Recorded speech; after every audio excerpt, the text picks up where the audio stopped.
Nens i nenes de Sant Roc han elaborat un estudi del seu barri amb el qual han analitzat el mal estat en què es troben les places de la zona, els espais on ells passen més hores durant el dia.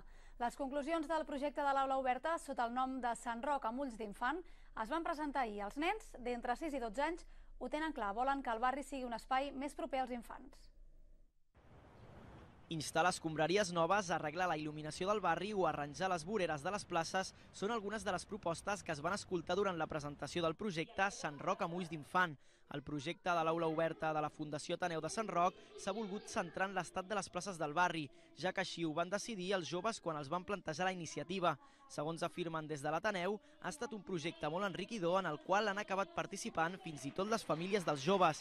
A més, els mateixos infants van escriure una carta a l'Ajuntament de Badalona i es reuniran amb l'alcaldessa Dolors Sabater i la regidora del districte Fàtima Taleb durant la setmana vinent. Els nens i nenes ens van dir, el primer que van dir és que tot això anava a l'Ajuntament, nosaltres ho vam veure que era molt factible, i van ser ells qui van escriure una carta a l'Ajuntament. Vam fer una fira d'artesania i les vam veure a la plaça, no? A la Dolors, en aquest cas, que és l'alcaldessa, i a la Fàtima, que és la regidora del districte.